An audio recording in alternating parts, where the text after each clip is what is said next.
ADA is just breaking level after level as Bitcoin continues its dominant rise up over the past couple of weeks. And we're still seeing higher highs in Bitcoin even today. We've hit 52,000 as of the time I'm making this video. We've dropped down just a little bit below, but Bitcoin has hit 52,000, which is way beyond, well, it is definitely higher than its high earlier in January, and things are looking up fantastically for Bitcoin, and it only means good things for ADA.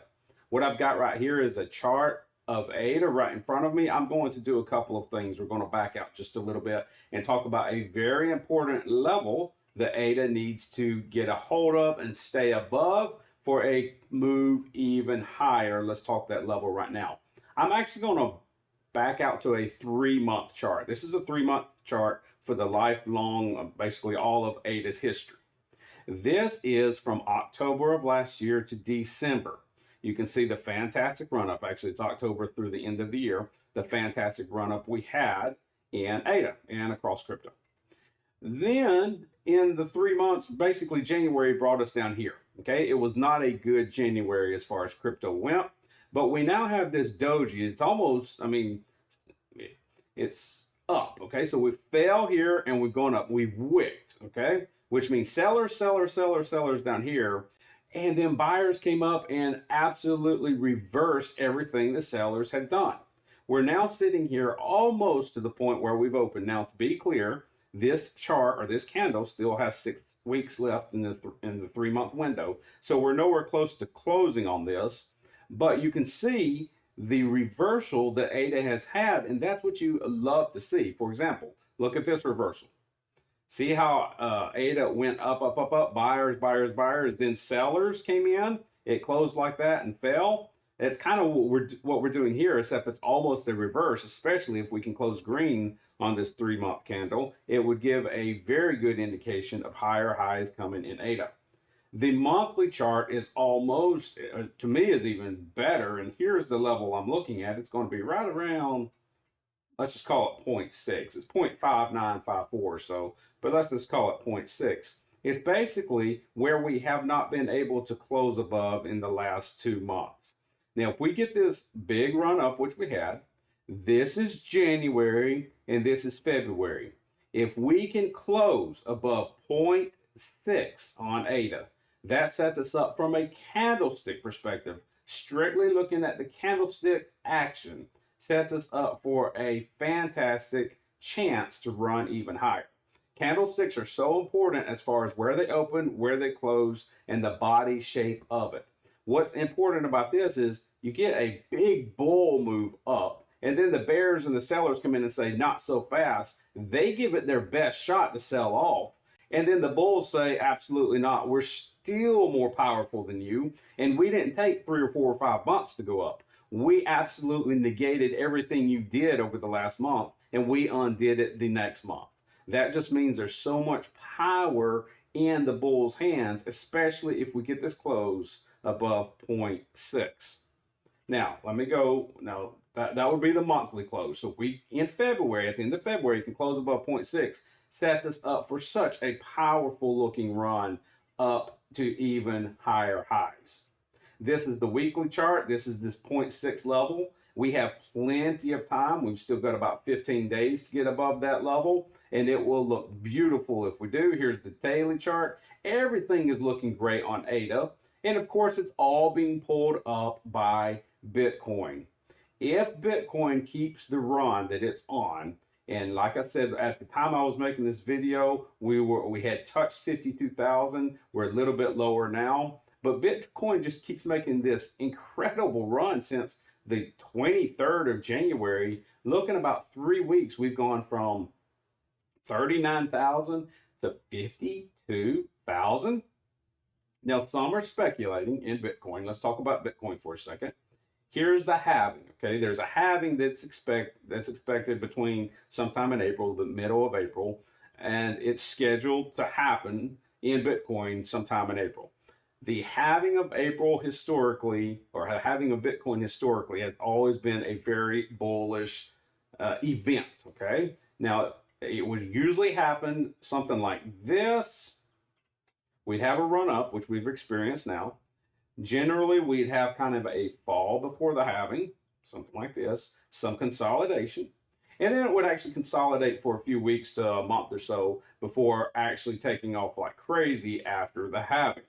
Many are speculating this is the price action that we're going to be seeing over the next few months, that we're actually going to see a decline in Bitcoin, probably sometime somewhere around the 40,000 to 45,000 before we take off and go on to higher highs in May, June, July, that time frame there.